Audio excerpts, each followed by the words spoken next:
Roland V Drums 3 Series. Flagship sound engine. Fits your space. Practice made easy. Expand your sound and setup. Seamlessly connect and create. Next level drumming starts here.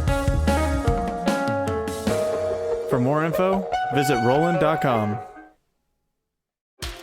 Hello, everyone. Before we dive into today's episode, I wanted to remind you that my book, Drummers on Drumming, is available now on Amazon as both a paperback and an ebook. Based on the Big Fat 5 segment of this podcast, where I sit down with my favorite drummers to discuss the 5 records and stories that shaped their approach to the instrument, this book is packed with insights from the drummers who redefined how we think about the modern drum set. You can grab your copy now by checking the link in this episode's show notes or simply searching Drummers on Drumming on Amazon. So thank you for all the support, and now let's get into the show.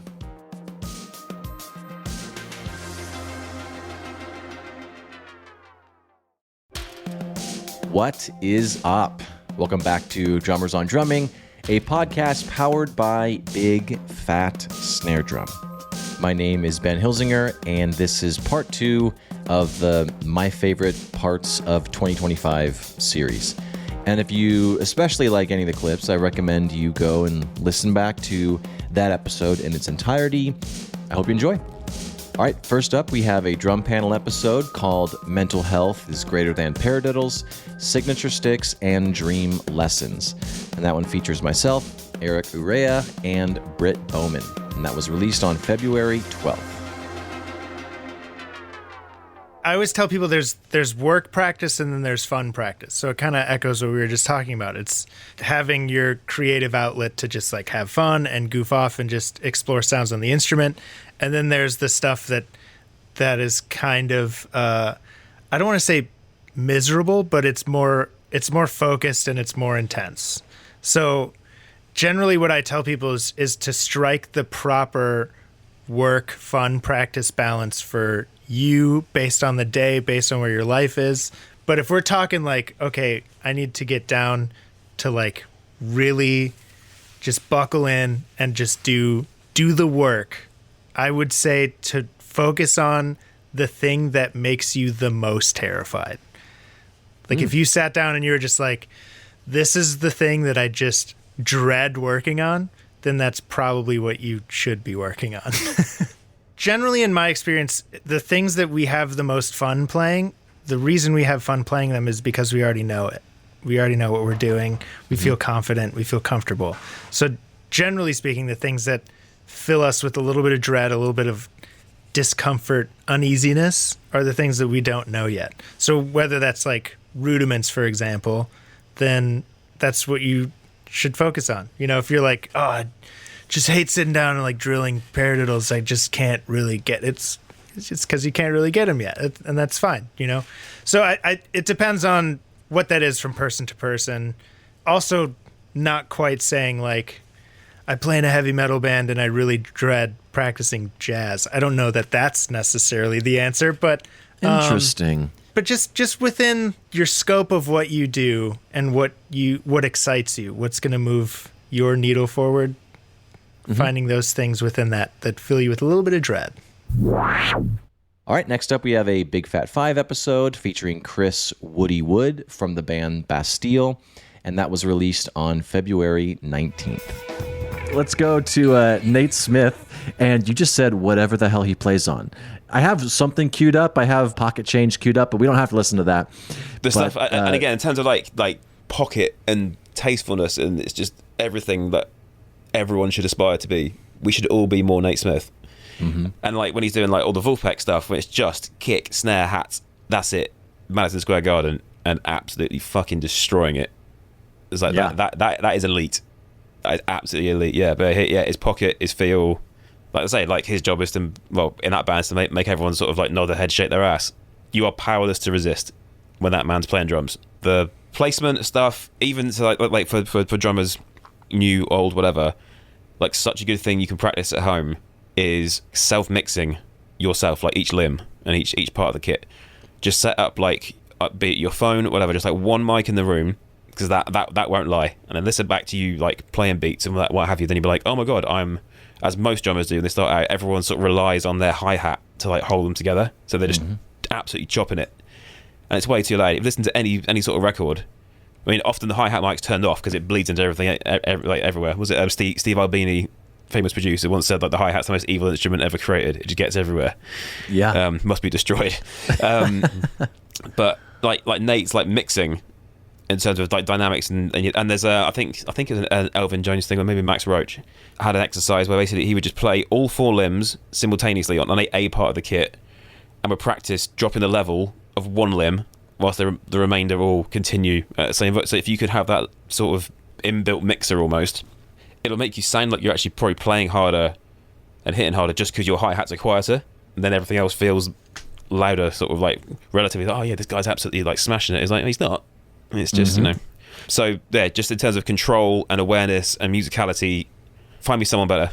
I studied for years under a famous UK drum teacher called Bob Armstrong, who's no longer with us, bless him.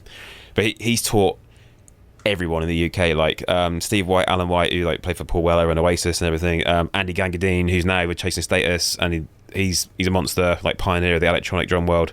Pete Riley, Ralph Salmons, everyone. In fact, a funny story. So Bob was blunt. He didn't sugarcoat it at any point. So I've been seeing him for like probably 2.5 years, and I sort of like studying sort of jazz and stuff with him.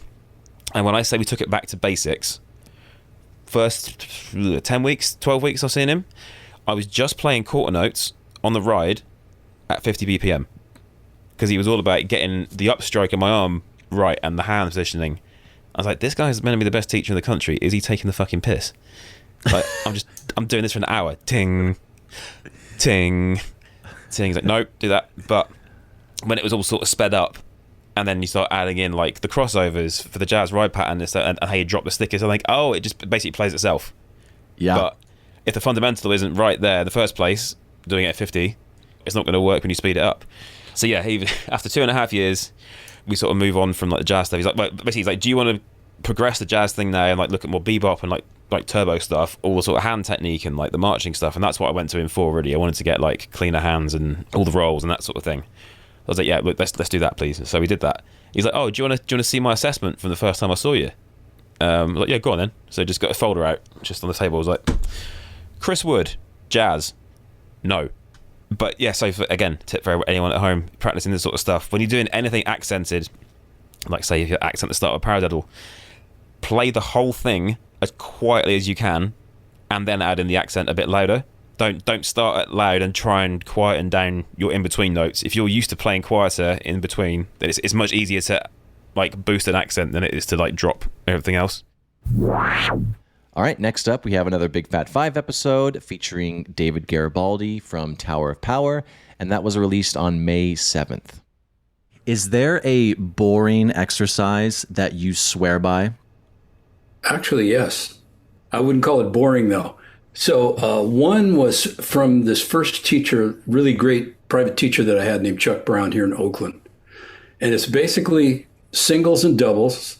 So you play 2 bars of singles, 16th notes, and then 2 bars of doubles.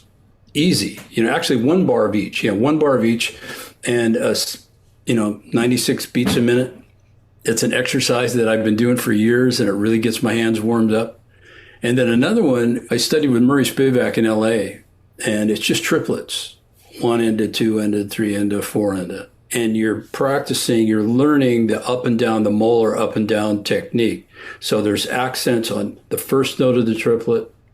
So up, down, that sort of thing. The rest of the notes are sort of ghosted.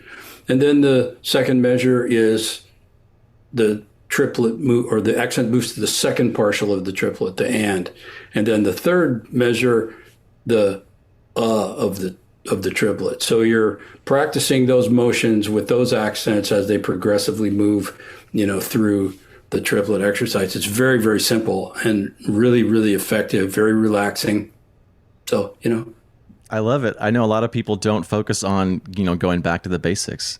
I think it's all about that, really. I mean, I think you're never at a point where you don't need to strengthen your concept of fundamentals. Basics are always there, when you play, and I think always have them in your thinking. Go back to square one all the time, just kind of revisit it.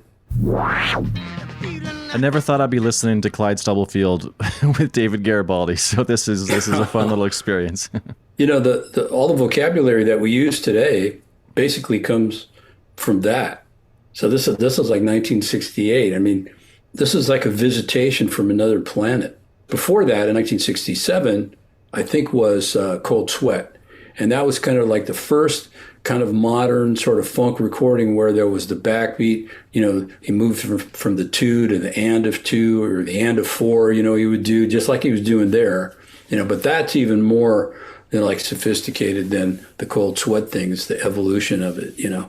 There's a really great YouTube clip of that band on a Sammy Davis Jr. television show. James Brown and Sammy Davis Jr. and Clyde's playing drums. It is killer. You know, the tempos are pretty quick, and he's just, you know, doing the thing. There's no fills. There's just groove, you know. Then when I got out of the military and I came back to the Bay Area, it was like ground zero for creativity. I mean, it was a pretty incredible place for a number of years, you know, and the concert format that we see today started here at the Fillmore. Bill Graham, he'd do these shows, and Fillmore shows were, actually there was 2 Fillmores. There was the Fillmore Auditorium on Fillmore Street in San Francisco. It was kind of a small venue. That's the one that's still working today. But then there was one downtown San Francisco called Fillmore West, and it was bigger. So the shows in there would be Thursday through Sunday. And there would be like 3 or 4 bands, and it would always be a mix of stuff. You'd have like Miles Davis with 10 Years After and Buddy Miles and, you know, the Jefferson Airplane, something like that. So there's all this different kind of music on one bill for the weekend. And so, you know, Bill Graham was brilliant. You know, he was educating young people about music, and the place was always full. It was packed. It was a very, very popular place. And so the Thursday through Sunday were the shows. Then I think Tuesday nights, they used to have like a battle of the bands, that kind of stuff. That's where Tower got their record deal, was on this Tuesday night thing there called Sounds of the City. And they used to have battles of the bands, you know. Well, you're a great co-host, because I'm going to go to the next one, which is Aretha Franklin live at the Fillmore West. Release year is 1971. And again, you said the whole thing, listen to the whole damn thing, but we will listen to a song in a second. But Bernard Purdie is the drummer, and I'm not surprised he's on this list for you. So take it away, and then we'll listen to one of the songs. But yeah. You know, Bill Graham was our first manager, first big-time manager. You know, we were on his record label, and he was putting us on a lot of shows. And right before that Fillmore show, we had done the CBS Records convention in L.A., and that was with Aretha and her band and a whole bunch of other really, you know, popular artists at the time. It was a big deal. You know, CBS Records convention was one of the biggest things, you know, going. Wow. Okay. And so a few weeks after that, we did the Fillmore shows. We opened for them 3 nights at the Fillmore. I think it was like May 5, 6, and 7, something like that. So we opened all those shows and got to watch the whole thing and hang out with them. They were really, really great to us. So if you listen to Spirit in the Dark, that song, Spirit in the Dark, you don't have to listen to it now. But there's a point at which that song where the drums drop out and then they start up again. So I'm standing on the side of the stage and I'm watching them, as I was doing every night, watching them play and all the great bands that were there along with us. And one of the crew guys comes over to the side of the stage where I'm standing. He says, "Hey, come up here. Purdie wants you to come up here."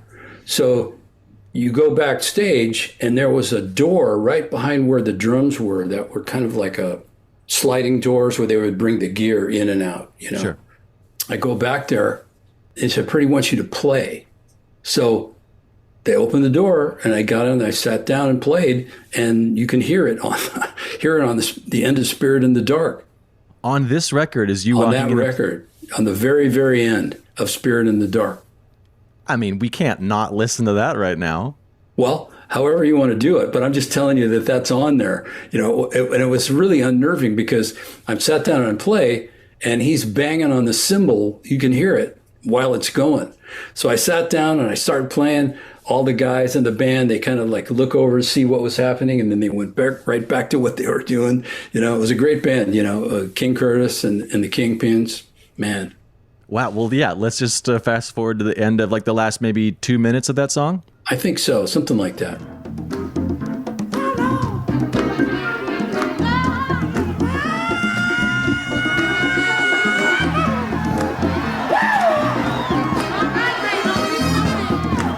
Can you feel the spirit? I'm going on home, y'all. Because I feel the spirit. I got to find me a woman tonight. Because I feel the spirit. It's getting next to me now. Oh,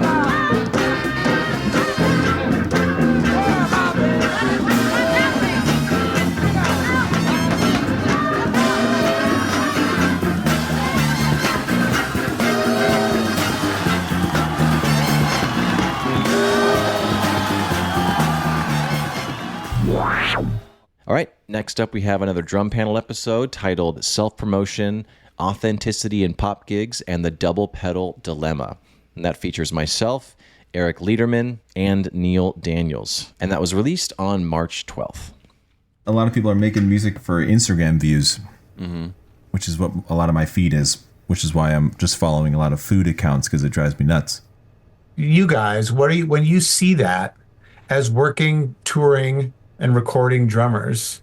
Because again, this is not my livelihood. You know, there was a time like when it was, but how do you guys as working drummers, how does that affect your brain? And then does it make you want to quit? I mean, obviously it sort of does, and be like, well, what's the point? But or does it really like make you like want to reinvent? I think that's the question. Like, does it motivate you to reinvent? Yeah, I mean, I try and separate what I'm trying to do with those people that are just strictly trying to be Instagram drummers, because, and we talked about this with the other Eric too, but that is a new gig. So those people, I don't think they're trying to do what I'm trying to do. They're not trying to be musical for the song. They're trying to be, I'm on Instagram, blah, blah, blah, look at me, flashy, flashy, get likes, maybe send some free gear, maybe be able to network and meet people that way. But my drumming, I don't feel territorial about it, because that's a lane that I just don't really care about. Yeah, it doesn't really bother me, but I acknowledge that they're all so much better than me. Yeah, I mean, Same. Is that how you? I feel like Neil probably feels the same way. Same way, yeah. Maybe they don't want to go on tour and they just want to, I mean, they could be making a lot of money from Instagram and all the views and endorsements and stuff, but most of the stuff I do doesn't require anything that complicated. I know. I need to get better at just doing videos of just me playing a song, because I have so many MDs, or when I try and apply to gigs and they ask me for like any sort of, I have to scour YouTube for a live video of E6 or Cannons. I don't have just like, here's all my videos of me playing. When you guys are out, when I was out and my short-lived touring experience, I made it a point to set up my laptop, and it was shitty, but I always got the board mix. But I made it a point to try record every one of my shows. I need to get way better at that. Just for me, and that was 2008 through 2010. Because to me, that came out of trying to get jobs in TV and being like, well, what have you worked on when I was freelance, which could happen any moment, because that's the business. And so then I would be like, oh, I worked on David Spade's show, and I was in this sketch, because I was also doing on-camera stuff for commercials with zero acting training, because my friends thought I was funny. It's like, oh, you could do this. And I'm like, oh, I don't have any training. Like, oh, no, just do it. And I will tell you that because I saved a lot of those things, I was able to walk into audition rooms with like real actors. And I used to walk into those auditions also like sometimes with my dog, because I thought it was fucking funny and I had no skills. So I'm like, well, I'll just do a bit. And I would make it a point after the commercial happened or after the show happened that I was a behind the scenes person on, to always ask for the footage immediately. And if I knew that for when I was playing as a drummer, I knew that no one else was going to record me. It was like about Pearl or like someone from a house, like concentrating on like Scott or someone like Scotty Ian was playing guitar. So it's like, no, who the fuck wants to see me? Like no one. Like you have to be responsible for yourself, and you have to do those things, because even like Neil and I speak at length about how competitive it is out there, and you guys are both great players, but like the fact that, to me, like make a reel, you have to treat yourself like an actor or like a producer, somebody, or like a writer. It's like, here's my packet. I just think it's so competitive right now. The word of mouth thing only goes so far anymore, because everyone's good. Yeah. There's a lot of overplayers and there's a lot of flash and no substance and blah, blah, blah. But there's a lot of rock solid players out there. And that's why, again, as I joke, it's just like when I had rock players come across my desk, people I didn't know, I'd be like, this guy's great. It's just like, but I have so many players like that. I have to like divvy it up and like spread the love around so we have all sorts of people. But the competition is fucking fierce. And the people who are tech savvy, so just like people on TV, they want to be on camera. They want like they all sit there and they don't have to rent any equipment. They can do it all on their phone or their laptop or their iPad, and that's it. And there's still people out there who don't do it, which makes me nuts now because now there's no excuse because every ding dong out there can market themselves sitting in their tiny apartment and make themselves look like $1 million. It's literally insane. I always try to post for the gig that I want, which is what I tell people. I also filmed everything for years and still do with my GoPro, and then I always get like a monitor mix or a front of house mix, and because we all love watching videos of drummers as you scroll on Instagram and it's all you hear are cymbals. I love that. So it is nice to have some sort of a front of house headphones. And it's nice to post clips and like instead of like some chops that you're really proud of, I try to focus on like posting for the gig that I want next.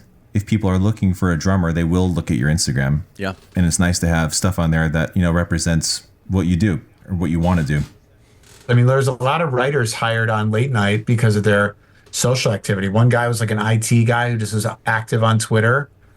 And Seth and my boss were like, oh, we're gonna pluck from this guy who's just a great joke writer.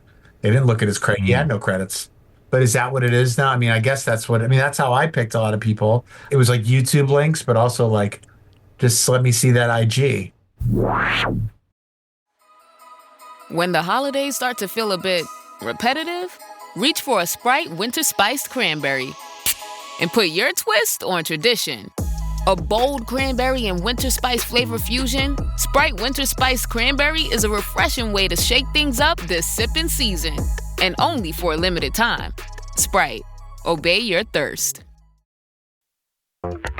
This is Jason Momoa, and I'll be your finance professor today. Welcome to Banking Smarter 101 with Chime. Bam! First lesson, sign up for Chime and set up direct deposit. You'll be joining millions of members banking fee-free. Second lesson, get cash back on eligible purchases while building credit and a higher APY on your savings. That's how you bank smarter this season. Fa-la-la-la-la, class dismissed. Join Chime today. Chime is a financial technology company, not a bank. Banking services and a secure Chime Visa credit card provided by the Bancorp Bank N.A. or Stride Bank N.A. Members FDIC. Optional services and products may have fees or charges. Details at chime.com/fees-info. With a qualifying direct deposit, earn 1.5% cash back on eligible secure Chime Visa credit card purchases. On-time payment history may have a positive impact on your credit score. Results may vary. APY means annual percentage yield. Learn about credit building and more at chime.com. All right, next up we have another drum panel episode titled Gunnar Sounds Great, which he does.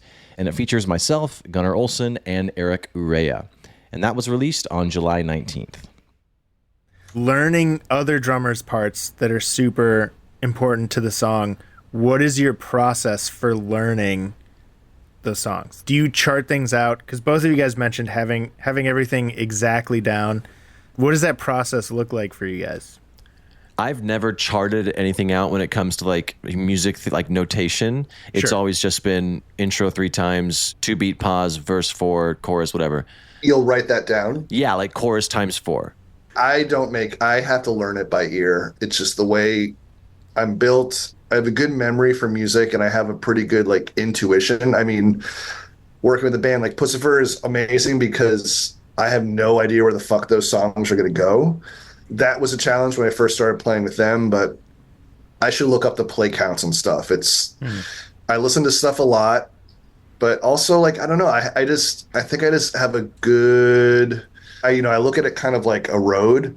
I couldn't like draw you a map necessarily, but like, I know when I get to the first stop sign, I take a right, and I know when I get to that stop sign, I'm going to like see this red house, and like, that's the drum fill. Interesting. And at the next corner, there's like that dilapidated factory, and that's like the breakdown. I don't know. It's just, I learn it in a way that I have to hear the whole thing for it to make sense. Something I've gone into more in the last few years, maybe it's just getting older. I'll put something into Ableton and I'll loop stuff maybe like 16 bars at a time or a section at a time. So when I'm learning like a very like the Imperfect Circle stuff, which is like, it's playable, but there are a lot of like, you can tell a lot of that stuff was like them throwing stuff at the wall and keeping stuff. And that's what's so fun about it. So I was finding with that stuff, I would just play the verse over and over and just learn it so I could just play that part over and over. Then I would move on and I would try to go back to the song and play maybe like 3 chunks at a time, then play 4 chunks. You know, if I'm dividing the song into chunks, like just kind of learn one, learn another, go back, learn 1 and 2, 1, 2, 3, and just go over and over. And like as you're playing with it, you can hear when you get off from it. And then like at a certain point, you're like, oh, I'm not hearing any discrepancy between the parts of when I'm playing, and then maybe you've learned it at that point. But I definitely try to listen if I have the time. I want to listen to a song like 10 times before I'm even like thinking about the drums. Just like learn the song, have it seep in. Because like my favorite music, I don't necessarily know all the drum parts to. You know, I could like sit down and play them. Like that last Turnstile record, that was one of my favorite records for the last few years. I listened to it over and over. And then like a few months ago when I was getting ready for tour, I was like, I'm going to play along to that record. I never tried playing. And like, I kind of knew the parts, but I was like, I've listened to this record so many times. It's kind of funny that I don't know it exactly. But then I'll hear like a Metallica record from like the 90s that when I was a kid and I was a sponge, and I can still air drum the fills from it. You know, it just, I've said this to other drummer friends of mine. I feel like the more you know about, say, the drums, you start to, when you're a kid, you're taking everything in at face value. And now there's this filter that everything has to go through. So the second I hear a song, I'm making assumptions rather than letting my ears just hear it. Wow. So when I'm hearing a song, I'm like, oh yeah, it's kind of like, it's like a standard punk beat. And it's like, oh, it's like a busy fill or kind of a broken up fill. But I'm not like hearing the exact fill until I really like go under the hood with it.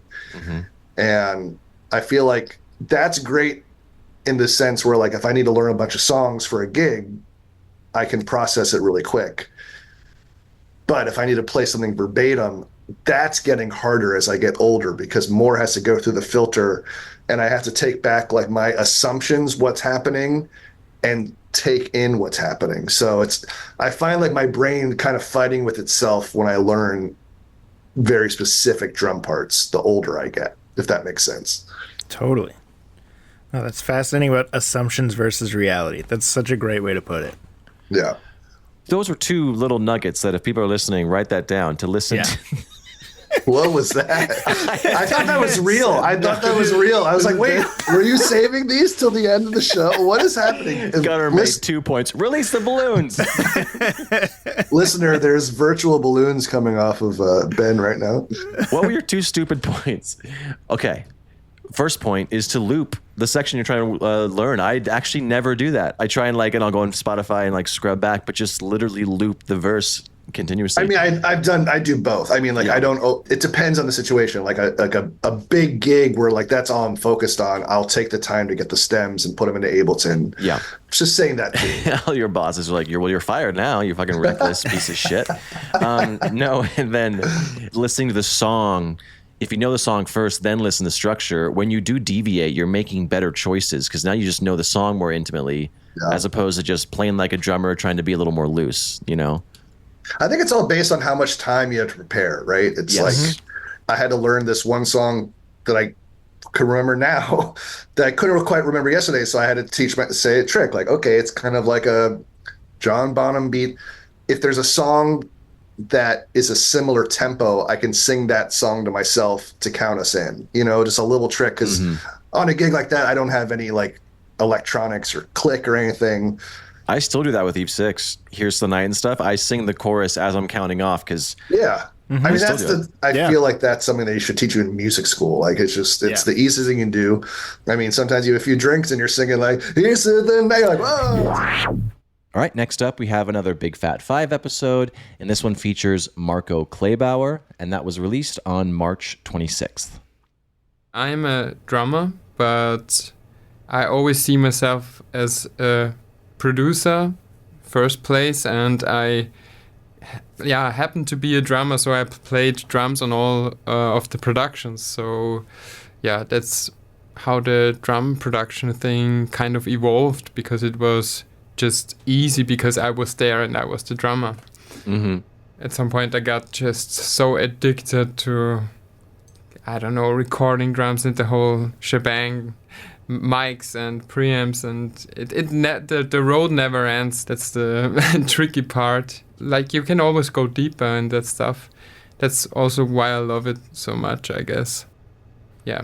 Yeah, I think one of my first videos I saw of you was a semi-recent one where you had like the Glyn Johns setup, and you had like a stereo mic setup and a kick drum, and you were just kind of going through where all the positions sound, and you like isolate them, and it was really informative. I mean, people all in the show notes, your Instagram will be linked, so everyone just go click on it after you're listening, or pause it and listen right now to get more context. But really inspiring stuff, dude. Yeah, I mean, that's very interesting you pointed out, because I'm not very good at social media, actually, but I just do the stuff that I'm very much interested in. And I spend a lot of time in my studio figuring out, like, mic placements. And sometimes I just put up mics and record something and flip through the mics and see how a certain mic colors the sound. And at some point I thought maybe I can make a video out of it, because some people might be interested in that stuff, to have it like back to back.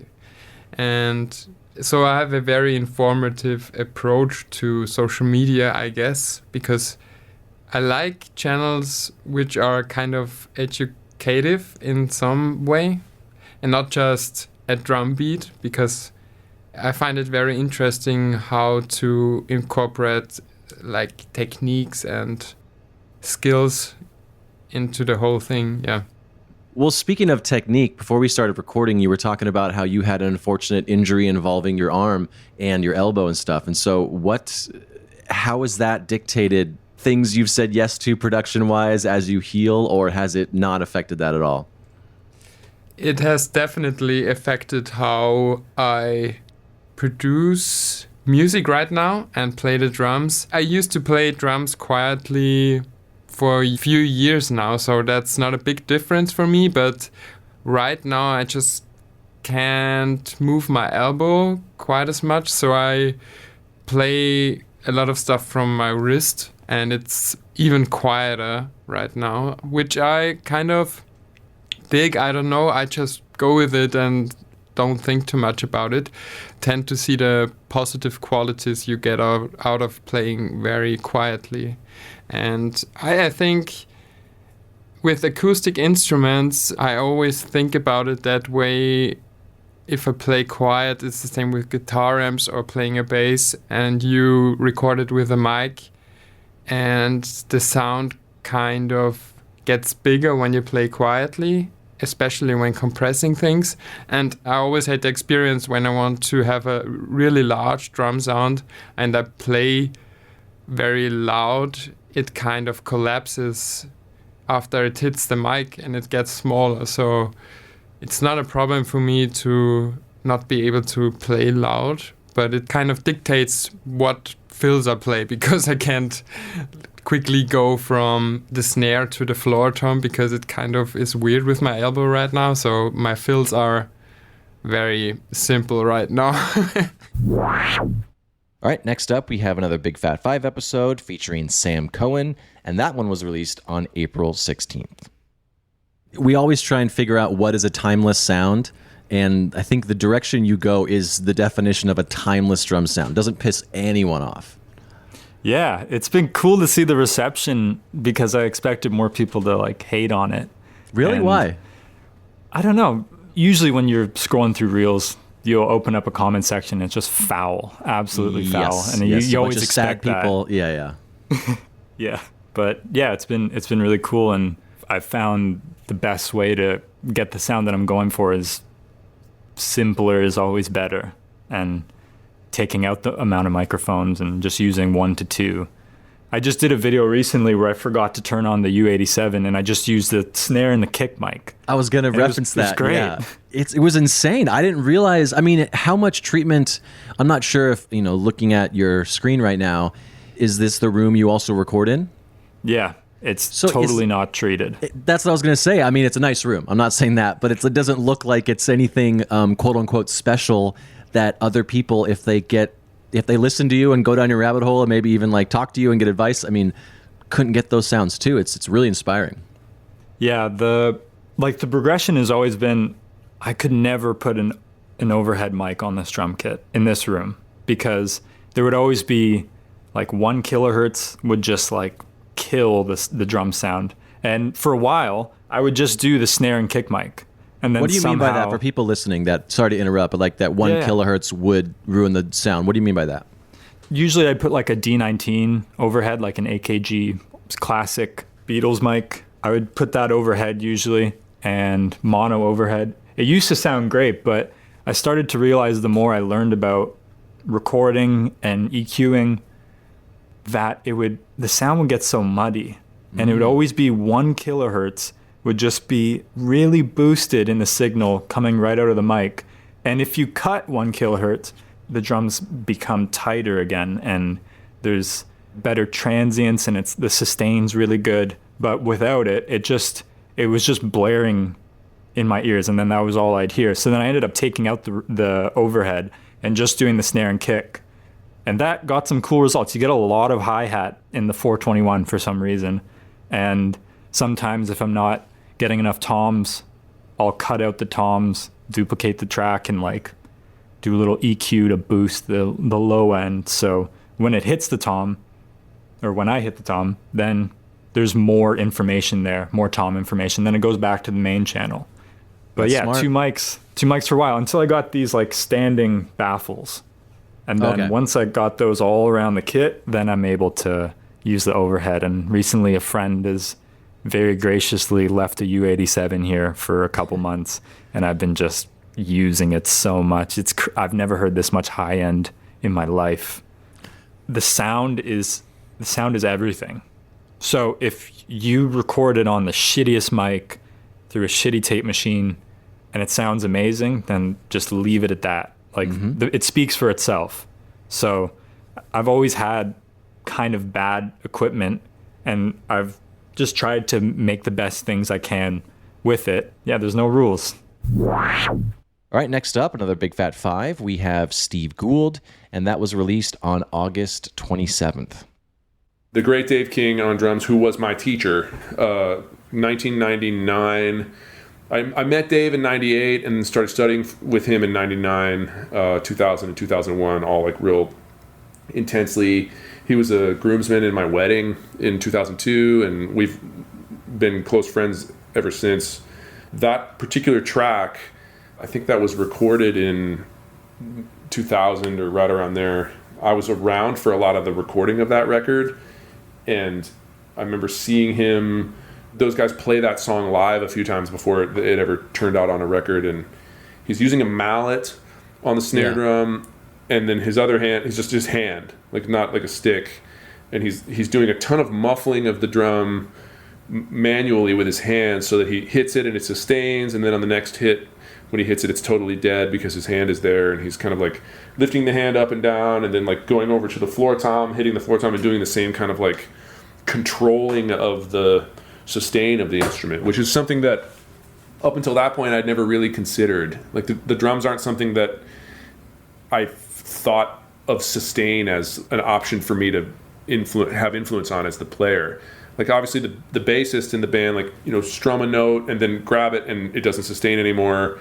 And I guess you can do that with cymbals, right? Like maybe like the end of a song, I hit a cymbal and then grab it so it doesn't sustain. But the snare drum having a length to it that I would cut off, that I just had never thought of that. When I saw Dave playing that song maybe for the first time, would have been like 98 or so. I was only 18 years old, and just like he just broke a lot of the rules for what I thought the drums, you know, the way you would play a drum set. I had myself in a box about how to play a drum set with a bunch of walls and parameters in that box that I didn't realize I had put there. And watching him play, and that track in particular, the way he controls his touch. He's playing softly, and like just the rhythms and the shape of the sustain. It really changed me. Like I said, it just expanded the box that I had put myself in as far as how to play a drum set. It's like you use sticks, and he's got mallets, and you have sticks in both hands, and it's like, he just has a stick in one hand, and then you just hit the drum and let it go, and he's like, nope, I'm going to hit the drum and then I'm going to stop it, and then sometimes I'm going to hit it with my hand already on there, and it's going to sound like a weird kind of blip compared to the actual tone that the drum can produce. All of that stuff was paradigm shifting for me. Dave King is a creative genius, and not only is he just an absolute juggernaut badass at the drum set, he's also really articulate and very well spoken about subject matter that is inherently dense and complex. Like, understanding art the way that he understands it, it doesn't work very well to just kind of grope for words and try to like come up with metaphors that don't work and then say to the student, like, you know what I mean? Do you know what I mean? Like, they're just not going to learn anything. And he never did that. He always just had really eloquent, effective ways to convey these really deep points. And again, like at age 19, when I met him, nobody was saying to me, hey, by the way, he's really avant-garde and really out there creatively. I just assumed that the way he thought was how everybody thought. And then it wasn't until a lot later that I was like, oh, that dude is special. When I first started taking lessons from him, it was $20 an hour. Then after about 6 months of that, he offered me free lessons in exchange for driving him around to some of his gigs, because he and his wife at the time, like, she was working like a night situation and like needed the car. He's like, Steve, how about can you drive me some gigs coming up, and like I'll just give you free lessons instead? Maybe we could do like 2 lessons a week to make up for it. And I'm like, yes. So now I'm getting 2 lessons a week for free, and I'm driving him all over town to his gigs that he had with various people, and getting to like watch the show and hang out with the band afterwards and meet these people and rub shoulders and like see what it's like on the street level of what it means to be a freelance musician in Minneapolis. And it was all like unbelievably formative in terms of my development as a musician. And I would not be where I am now if it weren't for those years. I mean, I saw Happy Apple play live probably 50 or 60 times between the years of 1998 and 1999. Like just in there, like I would just go see them play almost every week. And it's like, these guys are definitely improvising, because that's what a jazz context is. And yet Dave's control, and even like where his eyes would move on the kit and the fluidness of his motions, it looks as if he's playing something that he has rigorously rehearsed, something that he has completely scripted, and now he's just going through the motions. Like, that's how smooth his execution is, even though he's coming up with, I know for a fact that he's coming up with all of this stuff on the spot. There's zero like frantic energy. There's zero scrambling. You can't see him trying to come up with what to do next. It's almost as if he's in complete control of what's coming next, even though he's spontaneously composing it. It's just breathtaking. All right, next up we have one of our most downloaded episodes, and it's called The 5 Pillars of Drumming, and it features myself talking with Mark Feldman, founder of Bang the Drum School, and he was talking about his new book that he released called Drumming Decoded, The Secret Code to Quickly Go from Newbie to Confident Drummer. And that was released on April 9th. To track back a little bit, I want people to read the book, so I don't want to give away everything. But you talk about a bunch of hurdles, and with this podcast, I try not to get too insider baseball with everything. But I'll be the first to admit that maybe I don't talk to beginners as much, and I know for a fact some of my students listen to this podcast, so I want to make sure that we are still talking to them. So if someone does think like, well, I don't have that natural talent, what is your response to that? My response to that is that science shows that natural talent, with the possible exception of certain physical things like twitch muscles, like there are certain people who can do certain fast things with their hands that other people can't do. Mm-hmm. Like, you know Yanni Mader? Oh, yeah. Okay, so that guy is insane and wonderful, and the technical things he can do are extraordinary. And I have some of his teaching materials, And for the life of me, I can't get push-pull to work any faster than I can just fingers in French grip going in the same direction. And I've worked on it for hours and hours and hours. And so I think, now it would be interesting what Yanni thinks about this, because he might say, no, you're wrong, anybody can learn push-pull. But there are certain physical feats in drumming that I think, and as in athletics, certain people can run faster than other people, and that's natural talent based on how your physical body was created that you can't control. Besides that kind of natural talent, I don't believe in natural talent when people say things like, oh man, that guy doesn't have the beat in him, or oh yeah, he just doesn't have a steady time, you got to be born with that, or that guy's just not musical, he wasn't born with it. And I think all of that is complete and utter bullshit. I think that anybody who wants to learn any of those things can learn them. Those are all learnable skills, and you just have to understand how to go about learning them. And everything else there's no such thing as talent when it comes to drumming. And, you know, John Riley talks about this when he talks about the gift. And I think I write about that in the book. The gift is your ability to focus on something for a long time and keep at it and do it just because you like it. And that's how you get good. That's the gift. The gift is immersing yourself deeply into the art form.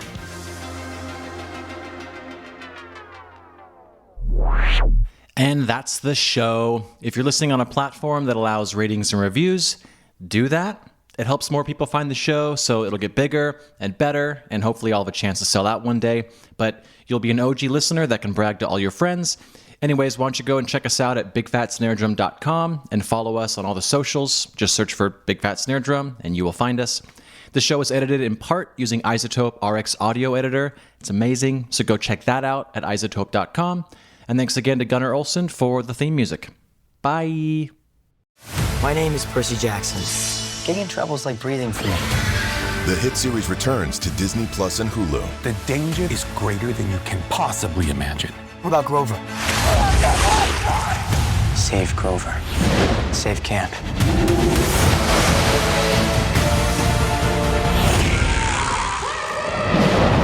Percy Jackson and the Olympians. New season now on Disney Plus and Hulu. Learn more at disneyplus.com/what's on.